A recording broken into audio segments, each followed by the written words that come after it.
past 40 years.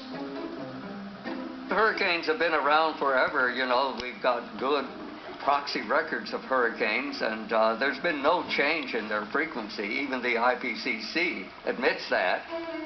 How about melting ice caps and drought? Here's a satellite record of temperature in Antarctica since the late 1970s. It shows no increase whatsoever. And here is a record of global drought since 1950. There is no observable increase at all. Polar bears are meant to be going extinct, but studies suggest their numbers are growing. The Great Barrier Reef, too, has recently reached record levels. There's no such thing as a climate emergency happening on this planet now. There's no evidence of one.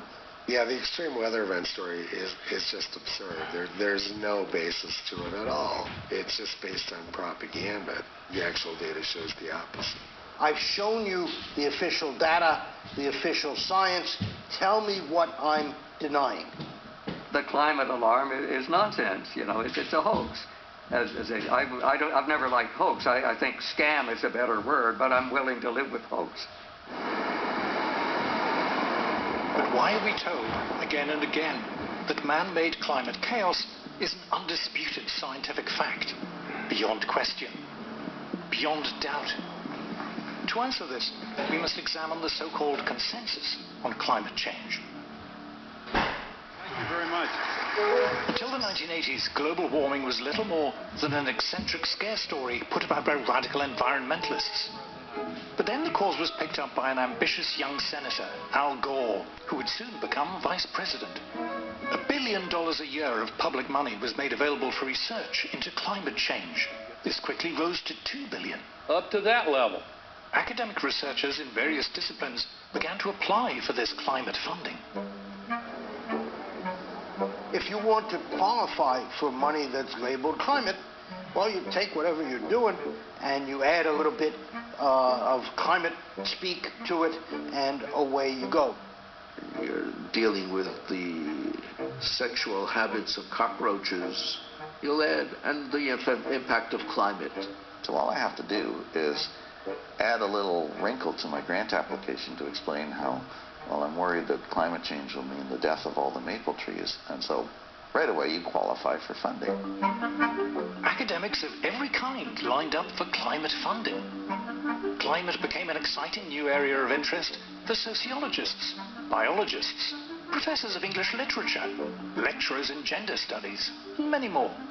And it also served to create a community. I mean, you know, you've become a climate scientist now, even though you know nothing about the physics of climate. Thousands of papers were published on climate change and prostitution, climate change and beer, climate change and the Black Death, climate change and disability, climate change and video games, and everything else imaginable. There's an almost comical list of studies out there. Just do a Google search on climate change and everything comes up. Few of these papers ever questioned whether climate change was actually true. After you've done the research and you write the paper up, sometimes you'll find there's no effect at all from climate, but you still have to say in your papers, oh yes, climate change is real, and we just need to study this some more. Since so few of these so-called climate studies challenged the idea of climate change, it was declared that there was a scientific consensus. Climate change must be true. Climate also became a new focus for government-funded research bodies. Scientific research in the United States tends to be dominantly funded by government grants.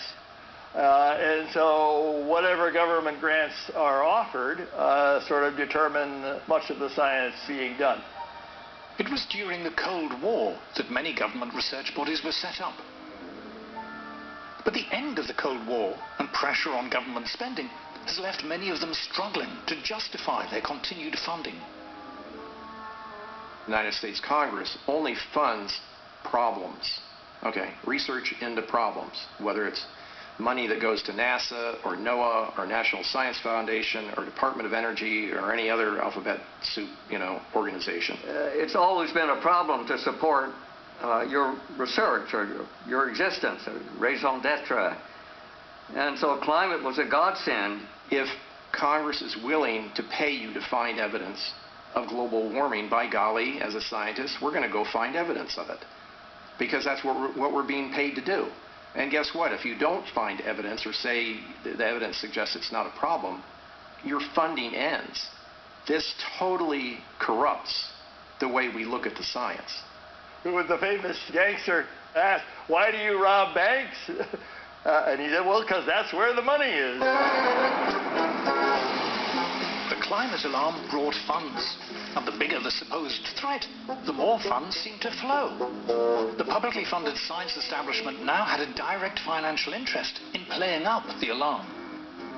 So there's a huge incentive to over-exaggerate or to speak in hyperbole, even if the data doesn't support exactly what you're saying, because that's what brings the funds.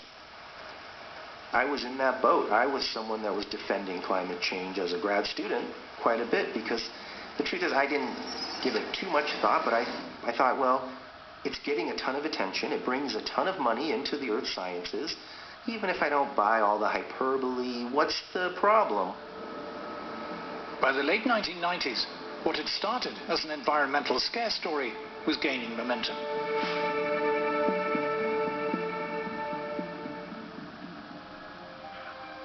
Western governments and their senior civil servants were more than willing to address the climate problem. Green taxes were levied, green regulation expanded, and this in turn generated more climate-related jobs and activity. Take the banking sector, for instance. Say to a banker, well, we want you to file reports with the Regulatory Commission on how climate change is going to affect your bank. Well, a banker doesn't know anything about this subject, so then they have to commission studies from academics.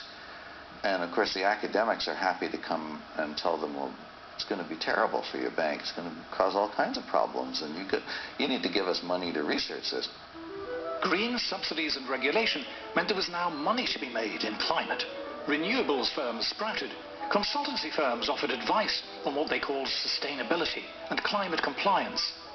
It's a wonderful business opportunity, okay? You want climate, we'll give you climate. The renewables industry alone now turns over $1 trillion a year, and that's expected to double in the next few years. What used to be a cottage industry is now blossomed to become a major part of the world economy. The growth of this climate industry has seen an explosion of highly paid green jobs. Chief sustainability officers, carbon offset advisors, ESG consultants, climate compliance lawyers, and countless others. Students started to come into our departments, as earth science departments, with a focus on climate. That never happened before. But they started to look at their career prospects, and they were smart, and they were looking at who's hiring. And the fact of the matter was that everything in the hiring pool had climate somewhere attached to the name. I started a few years ago seeing programs like a master's degree in climate finance. And I just thought, what on earth is climate? I understand what a master's degree in finance is. Well, now you need a university that's going to teach this program. You need professors of climate finance. Every single school or university or business will have a climate officer or climate officers and a climate program. And you look at any of these institutions or businesses, you will find they all are signed up to it, and anyone who hasn't signed up will come under pressure. At the last gathering of the publicly funded UN's IPCC, 70,000 delegates flew in from around the world. Government bureaucrats, green NGOs, carbon sequestration consultants, environmental journalists, heads of renewables companies. But this is just the tip of the iceberg. Many hundreds of thousands of jobs worldwide now depend on the climate crisis. You start building this enormous population whose job is to manage the crisis, and also explicitly to make sure that people are alarmed about the crisis, because this whole industry depends on the existence of the crisis. But therein lies the one great threat to this multi-trillion-dollar industry. All the jobs, all of the funding are totally dependent on there being a climate crisis. If CO2 isn't having the huge negative impacts that we claimed it was having originally, how are we going to stay in business? How do we justify our existence if climate change isn't this existential threat that we claimed it was over the last 4 decades or so? People like me, our careers depend on funding of climate research. This is what I've been doing just about my whole career. This is what the other climate researchers are doing with their whole career. They don't want this to end. If NASA said global warming's not a problem, where does their funding disappears, right? So they can't say that. I mean, you've got the United Nations Intergovernmental Panel for Climate Change. If they said the climate isn't changing, they'd have no reason to exist. The IPCC has a self-preservation instinct to show that climate change is an existential threat. Otherwise, there's no reason for them to be collecting the money and doing the work in the first place. There are not just now billions, but there are trillions of dollars at stake. There's a huge amount of money involved. This is a huge, big money scam. A lot of people's livelihoods depend on it. They're not going to give that up. If suddenly the notion becomes apparent that this is not such a problem, you're going to see that as an existential threat. Scientists who studied the natural causes of climate change began to be viewed with suspicion, as 2 Harvard astrophysicists discovered. How much does the sun change, and how does it change, and why does it change? And then we didn't even want to get into the temperature record with climate thing. Immediately they will come after, because when we started to estimate that the sun changed by quite significantly in terms of climatic sense, immediately the attack is there. Because it's not following the narrative, because they need the CO2 to be the only one, the only dominant player. When you try to say, well, gee, we're just looking for the background of natural variability, the response would be we can't have natural changes as an effect. It has to be human caused. Now, some of that was directly stated, but most of it was indirect. Your funding for this kind of project will be dropped. This kind of project doesn't go anywhere. By that time, anything that contradicted the narrative of global warming as a serious problem was not going to get funded. Editors of academic journals came under pressure not to accept papers which were deemed to be skeptical of the climate crisis. We will not publish anything that questions this. I mean, it's not something surreptitious. Scientists who dared to point out in public that there was no climate chaos began to be sidelined and shunned. If a scientifically qualified person stands up and says, we don't see an upward trend in the data on Pacific typhoons, well, suddenly they lose standing to address the topic of Pacific typhoons, not because what they said is wrong, but because it's off message. They can marginalize any kind of criticism of the narrative by saying, you're not qualified to talk about this because you don't support the narrative. That is then, and then having marginalized everyone who doesn't support the narrative, they can turn around and say, well, everybody who counts supports the narrative, so we must be right. Environmental journalists ignored skeptics and instead offered headlines to anyone prepared to make the most outrageous claims and predictions about a climate apocalypse. It's gotten to where it has nothing to do with the science anymore. It doesn't matter if your alarmist prediction doesn't come true, you're still going to retain your status as an expert, and the media is still going to come and ask you for your opinion, even though you were crazy wrong about your predictions. But the consensus on climate is not only enforced by those in the climate industry. To explain the broader appeal of the climate alarm, we must look at the politics behind climate.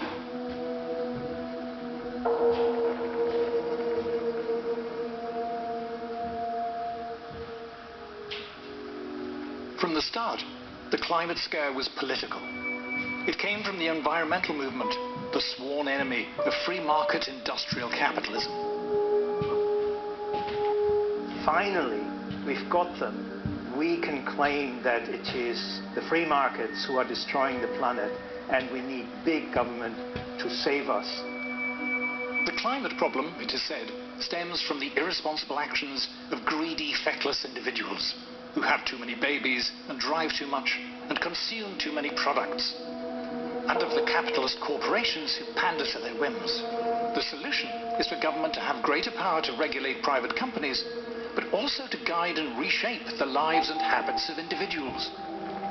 Policy agenda is sprawled into micromanaging everybody's lives on the most minute detail. What kind of stove you can use, what kind of heater you can have, how much you can set the thermostat out, where you can drive, what kind of car you can't.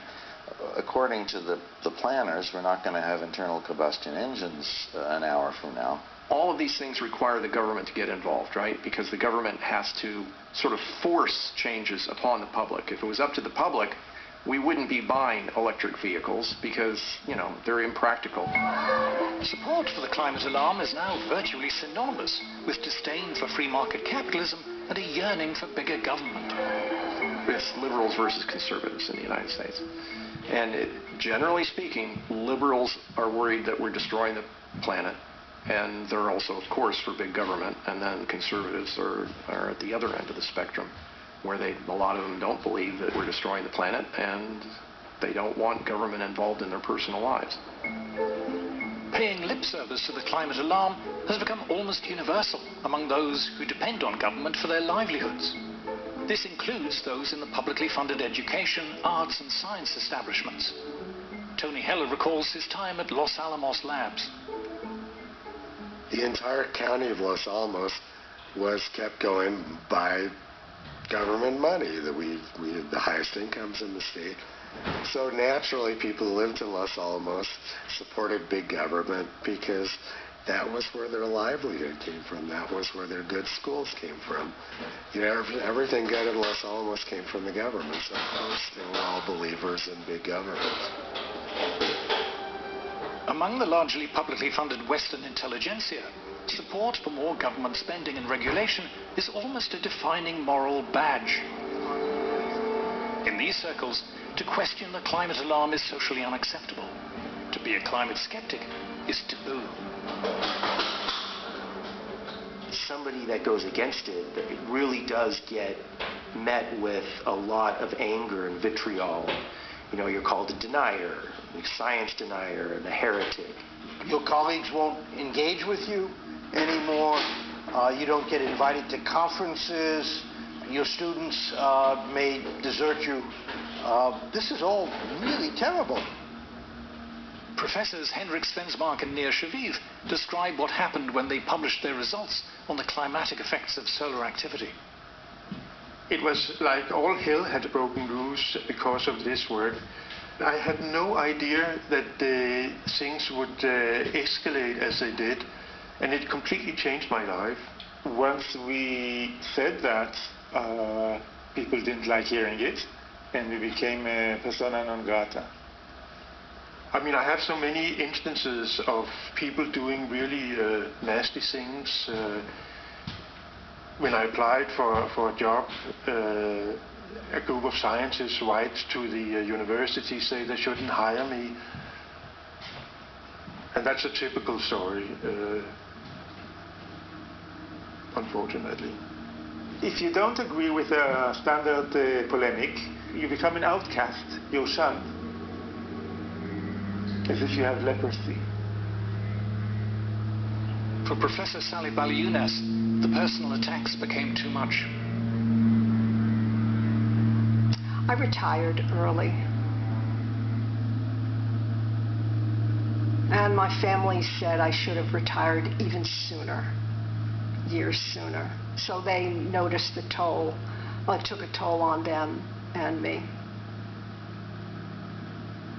Dr. Matthew Wailicki was an assistant professor of geology at the University of Alabama when he decided to speak out about the climate scare. As a result of the backlash, he has decided to leave teaching. To speak up about climate change in any sort of skeptical way was essentially career suicide, absolutely. There was no possible way that I would publish in quite a few of the mainstream journals that I was required to publish in. I essentially isolated myself from many of the funding institutions. This is one of the reasons you can build a consensus in a community is because anybody who is skeptical of that consensus essentially gets kicked out of the community. Speaking out in scientific ways that go contrary to the consensus, I would say is a career killer for people at the early stage of their careers. If I were 30 years old in a university trying to make a career, I would certainly keep my mouth shut. And in fact, I went to some effort to keep my mouth shut when I was younger. I knew climate was nonsense then, but I was a little bit careful. If a young person is questioning this, they can't put that in a proposal. The proposal will be denied, and they can't effectively publish because the gatekeeper will keep them out, and so it would end their career. You have to go along with the global warming story. If you don't, you're going to get cut off, you're going to lose funding, you're going to get your career ruined, you're going to be trashed by the community, you'll be despised by your coworkers.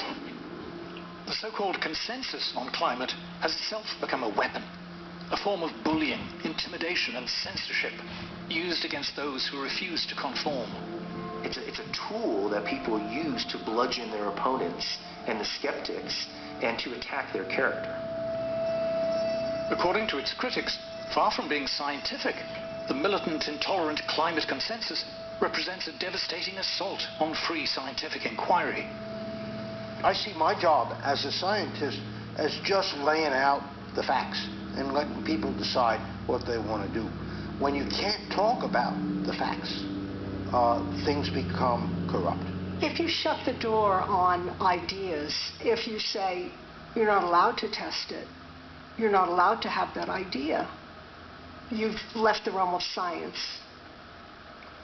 I don't think climate researchers will ever back down from their claim that increasing CO2 is the control knob on today's climate system. I don't think they will ever back down from that, no matter what the evidence is. It's clear it's now a cult, completely divorced from science. But the apparently unstoppable climate scare does not just represent an attack on science. It is starting to shape for us a new kind of society.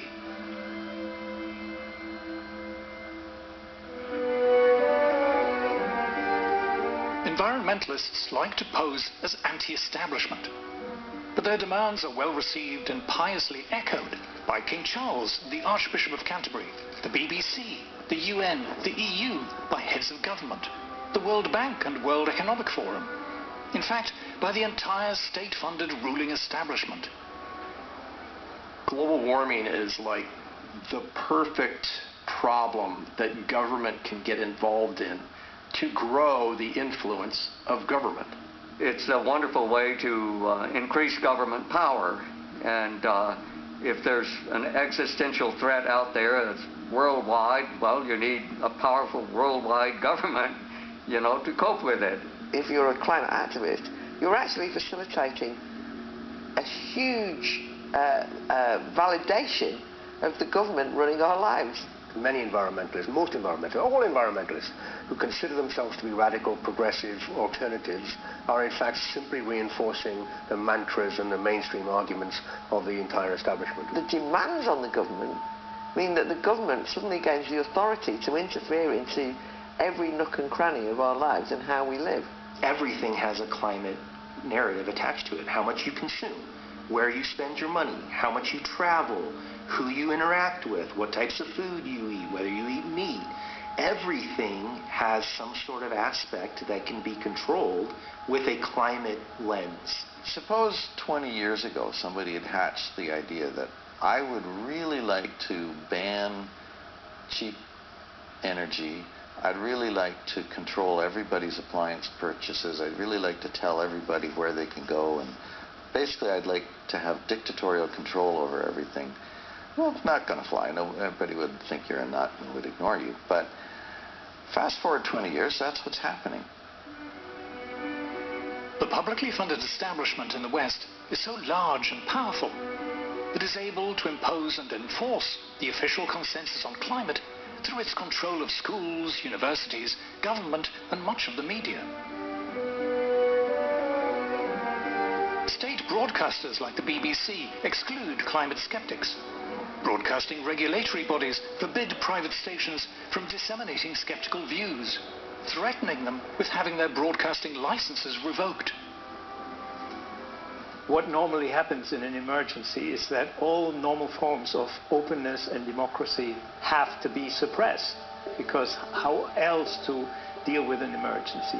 So we are facing a situation not unlike lockdown, where basically all normal forms of behavior, normal forms of social communication, and normal forms of democracy are essentially ruled out. Activists are even calling for any skepticism to be criminalized. In certain jobs and professions, it is now dangerous to express dissent on climate. It's no surprise that people who are more skeptical will think twice before voicing their concerns, because they might risk their careers, they might risk their business, they might risk being sacked. If you're a professional of any kind in science or law or medicine, if you belong to a professional association or you are in a university, you can be fired for saying what you believe. The consequence is a censorious, authoritarian regime that has to control every move, every word, everything you want to do, because everything you do is a potential risk to the survival of mankind.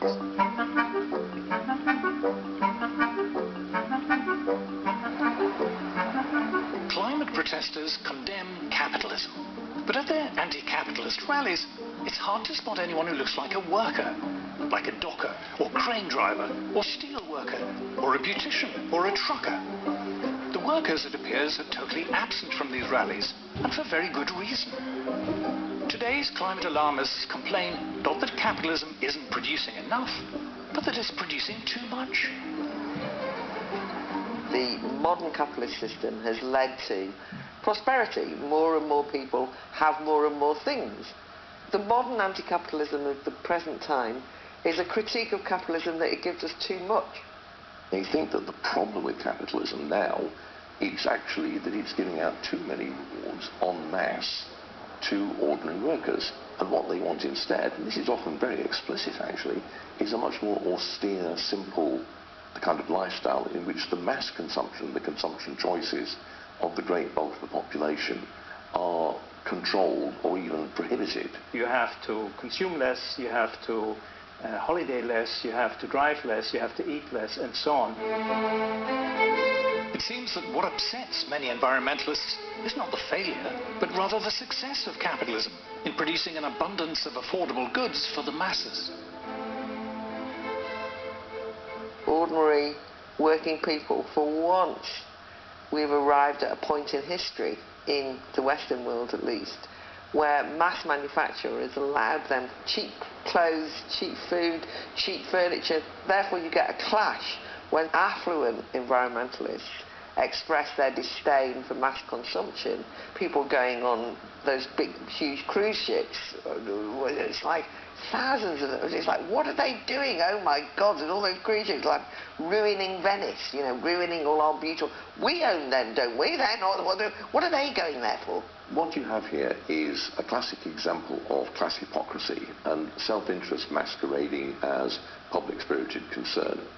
You could take these kind of green socialists much more seriously if they lived off-grid, they cut their own consumption down to the minimum, they never flew. Instead, you get constant talk about how human consumption is destroying the planet, but the people making all this talk show absolutely no signs of reducing their own.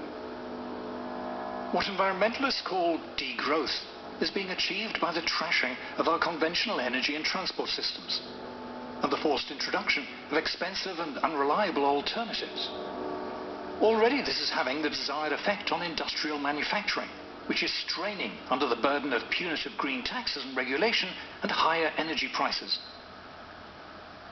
The people behind the climate alarm couldn't give a damn about manufacturing. They have nothing to do with it. They don't know people who work in manufacturing whose jobs and lives depend on it. They're not excited by industry or industrial progress. They explicitly want to shut it down.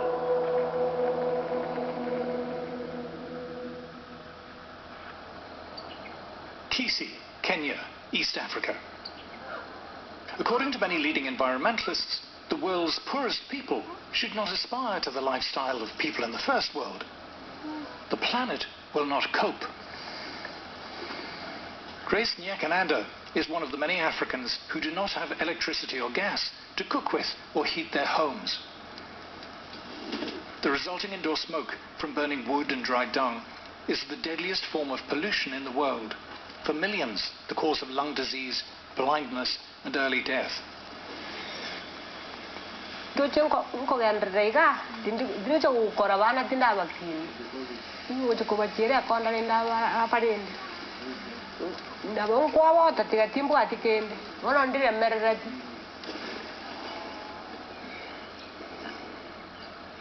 It's not just cheap, reliable electricity that Africa needs.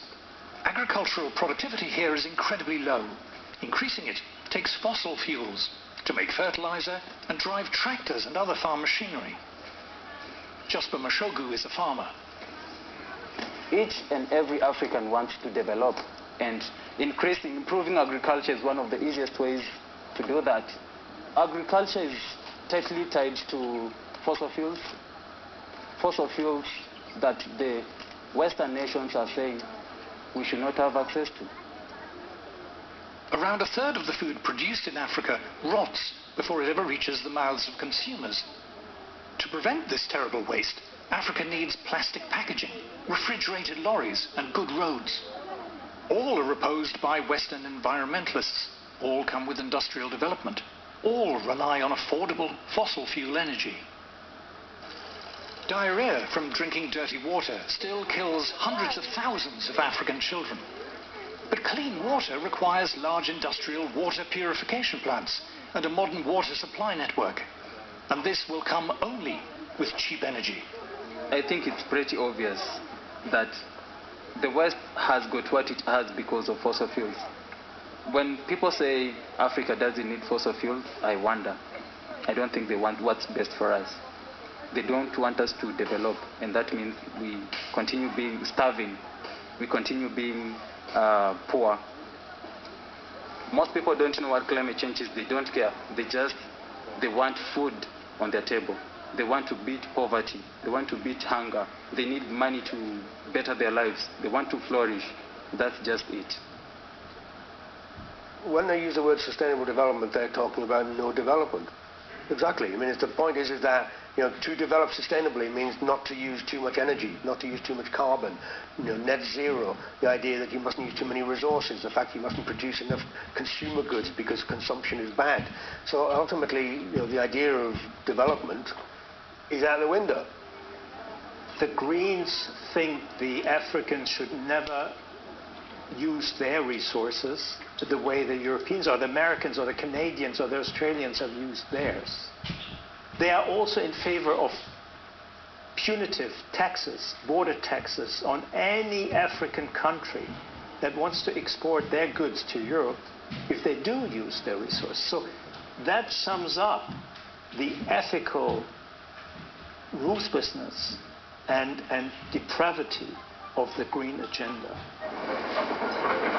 But climate alarmists have a problem. Many countries in Africa and across Asia are simply ignoring the environmentalist demands of Western governments and international agencies.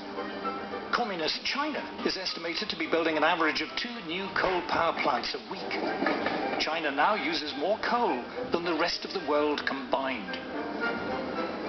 Which is one of the reasons why this whole climate agenda is falling apart, because the rest of the world is not cutting emissions, is not moving to renewables.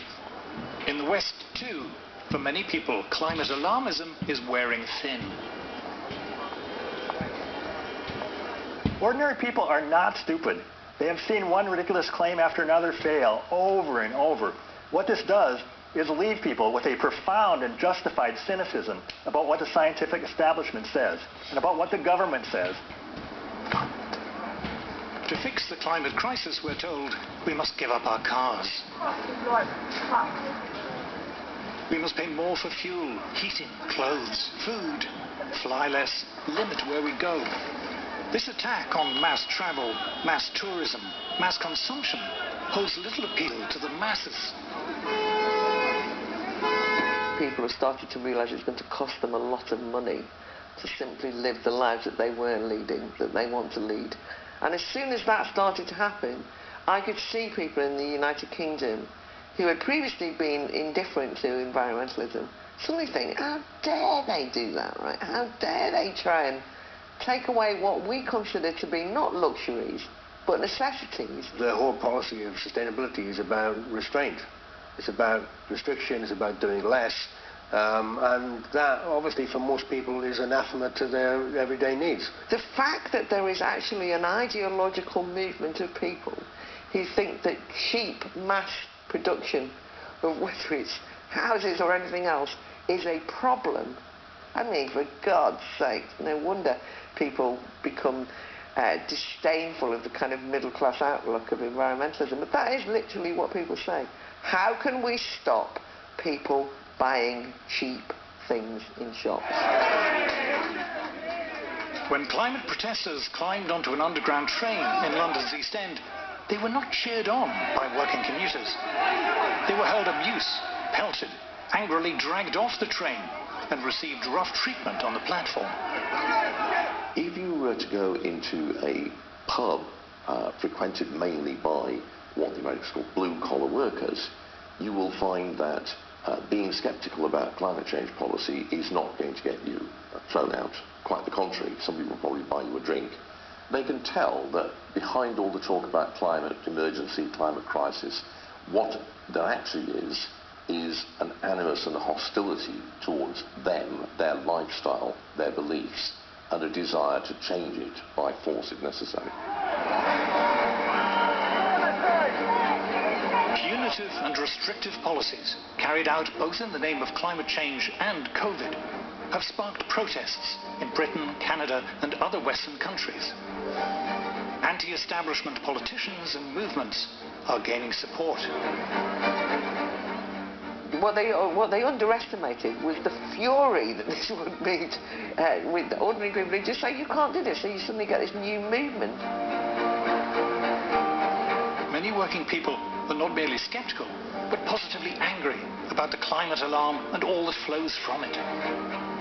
There is a suspicion, or perhaps realization, that climate change is an invented scare, driven by self-interest and snobbery, cynically promoted by a parasitic, publicly funded establishment hungry for ever more money and power.